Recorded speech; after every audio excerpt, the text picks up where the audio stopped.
The afternoon was warm and still, the kind of quiet that only comes when the wind pauses and the lake mirrors the sky perfectly. I was calibrating my GPS survey equipment, logging coordinates for soil depth and water flow, when the calm broke like glass. "Get off my land right now." The shriek tore through the air, sharp, metallic, and commanding. I looked up to see a woman striding toward me, heels sinking into the soft earth with every furious step. Designer clothes, manicured hands, and a clipboard gripped like a weapon. Her SUV idled on the dirt road behind her, the door still open as if she'd leapt out mid-drive. 11 years in Army EOD had taught me one thing above all else: stay calm under pressure. So I did what I'd always done: assessed, recorded, and acted deliberately. I pulled out my phone and hit record. "My name's Holden Merrick," I said quietly for the camera. "Property owner, parcel 1087B. The woman stopped 3 feet from me, perfume so thick it mixed with the scent of lake water. Her tone lowered to something practiced, authoritative. "You're standing on Lakeside Estates HOA property," she said. "Everything within 50 meters of the lake falls under our jurisdiction." I raised an eyebrow. "According to county records, my property ends 15 meters from the nearest house. No easements, no covenants, no HOA jurisdiction." Her jaw clenched. She whipped out a printed sheet, violation notice. It read in bold letters, with a fancy swan logo and the words Lakeside Estates Homeowners Association. It looked official, but I'd seen real government forms before. This wasn't one of them. "You'll need to submit an application, architectural plans, and pay the review fee," she said. "How much?" $5,000. I almost laughed. "For land I already own?" That flicker of doubt crossed her face, just for a second, before pride took over. "You're making a serious mistake. The HOA has lawyers. We enforce rules here." I lifted my phone slightly so she could see the red recording light. "North Carolina is a one-party consent state," I said evenly. "And this conversation is being documented." Her confidence faltered. "You can't record me without my permission." "I just did," I said simply. She backed away, her heels sinking into the soil. "You'll regret this," she hissed. "People who don't cooperate find life very difficult here." She turned, stumbled slightly, then stormed off toward her SUV. Gravel sprayed as she sped away, leaving twin ruts in my access road. I stood there a long moment, phone still recording, watching the lake shimmer under the sinking sun. Peaceful. But beneath that calm, I felt the familiar pressure of an incoming fight. Not with bullets this time, but with lies. By morning, the fight had begun. 3 bright red violation notices were stapled across my property: trees, gate, even my survey stakes. Each one threatened fines, legal action, and HOA enforcement. The paper was thick, laser-printed, too perfect to be random. I didn't rip them down. Instead, I photographed every one: close-ups, wide shots, GPS tag timestamps. Years of military documentation habits kicked in automatically. The logos were slick, the wording aggressive, but the source? Non-existent. I checked the North Carolina Secretary of State database. Nothing. No registered HOA under Lakeside Estates. No nonprofit, no corporate record, no entity at all. Just 4 houses around the lake pretending to have legal authority. When I called the county clerk's office, a woman named Patricia confirmed what I already knew. "Your property isn't under any HOA," she said. "If someone's issuing fake violation notices, that's fraud, possibly criminal." I thanked her, ended the call, and created a folder on my laptop, Lakeside Identifications for Evidence. By nightfall, it already contained photos, recordings, database screenshots, and a written log of every word Cordelia Hargrove had said. Some people collect trophies. I collect proof. They came back 2 days later. Cordelia's black SUV rolled up first, followed by a white pickup marked HOA Security. The man who stepped out looked like a gym enthusiast pretending to be law enforcement. Broad shoulders, no badge, no actual authority. "Mr. Merrick," Cordelia began, clipboard in hand, "we need to discuss compliance." "I received your fake documents," I replied. "That's not compliance." That's harassment. The security guard shifted his stance, hand resting on his belt like he expected me to flinch. Ma'am, he said, want me to escort him off the property? Cordelia hesitated. Not yet. Her voice softened, the fake diplomacy of someone losing control. You're conducting unauthorized grading, she said. We have photographic evidence of soil disturbance in a protected zone. Protected by what authority? I asked. Your HOA isn't registered. The county verified that. Her mask cracked for half a second.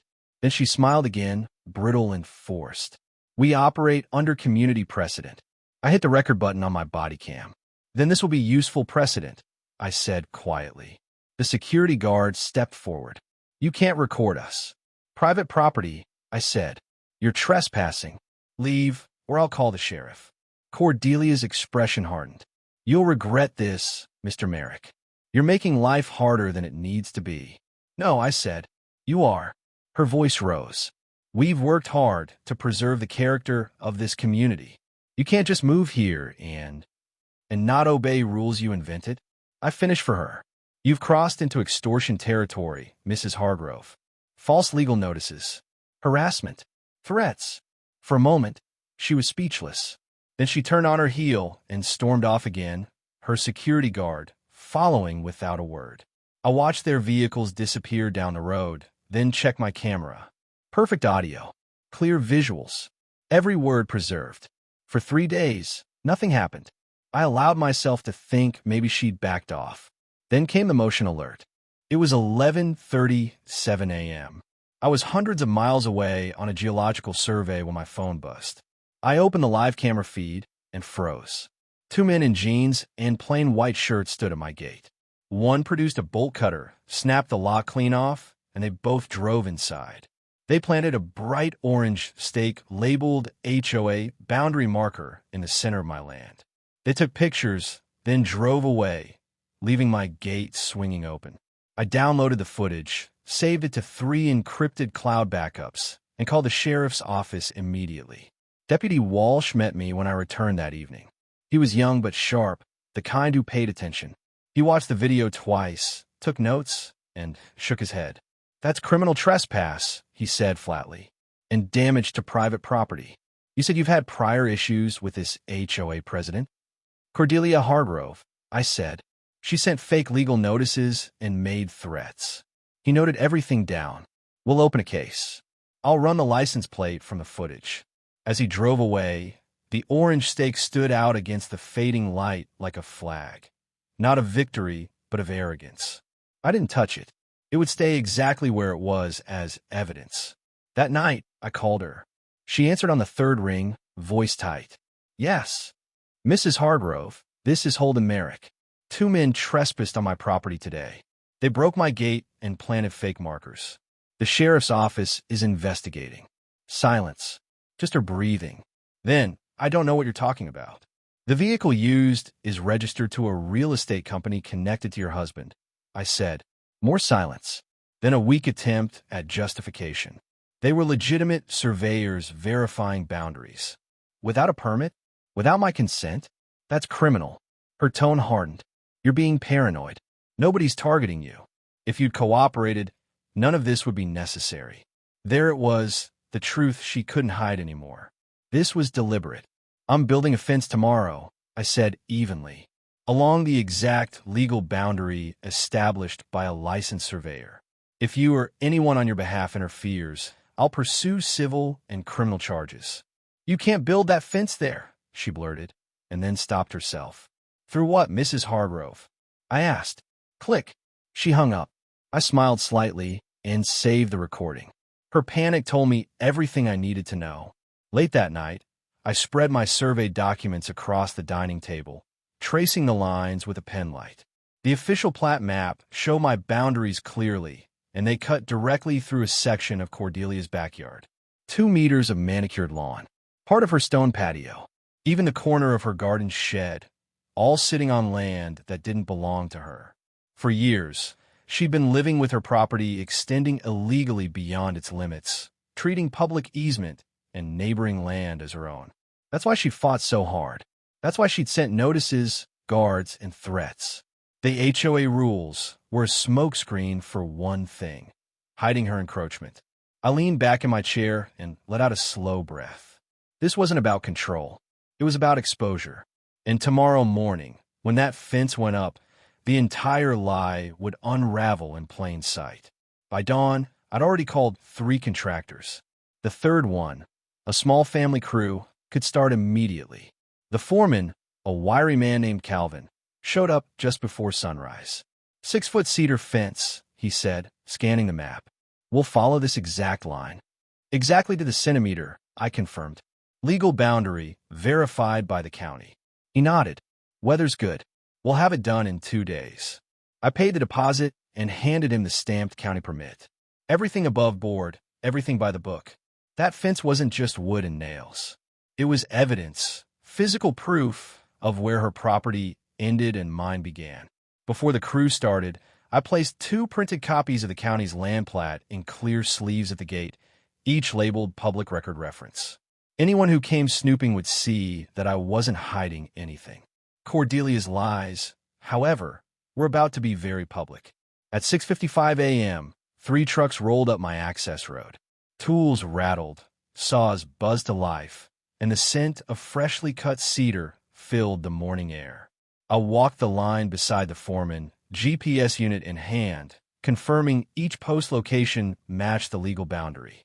Half an hour later, a black SUV appeared at the edge of the road, Cordelia's. She didn't get out this time. She just sat there, engine idling, watching as the fence posts went up, each one driving another nail into her illusion of control. The construction crew ignored her. Professional, silent, efficient. By noon, the first full section of fencing stood tall and straight, dividing the land cleanly, one side mine, the other hers. A perfect, undeniable line. Cordelia finally stepped out of her car, sunglasses hiding her eyes. She walked up to the fence, stopped short of the property line, and stared. "This isn't over," she said quietly. "It is," I replied, "and it's documented." She didn't answer. She just turned and walked back to her car, the soft crunch of gravel fading behind her. I stood by the water's edge, looking at the reflection of the new fence in the lake, clean, straight, final. The air felt lighter. The war she tried to start with paper and threats had ended with proof and patience. She'd built her power on false authority. I'd built mine on truth.